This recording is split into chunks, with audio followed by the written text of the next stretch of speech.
G'day guys, just a word of warning on these Audis.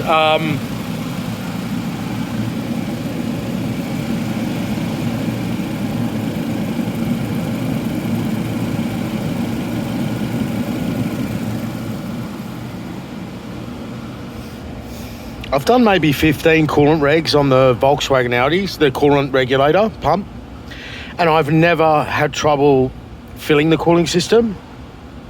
This particular car, I finished the coolant reg about 2 hours ago, filled up the system, left it sitting there, turned the heater on, started the car, and it was just violent stuff going on in the cooling system.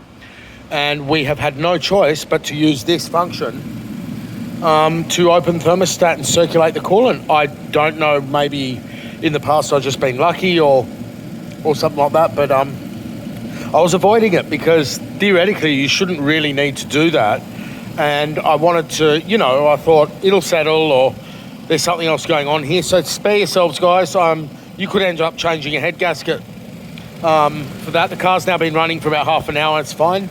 But yeah, it was pretty scary. Like, we were like, oh, okay, this guy's damaged his engine. So this car had overheated a couple of times.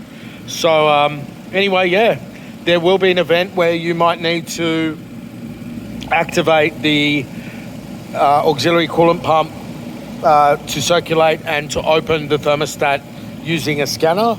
I've never had to, but then again, today it happened.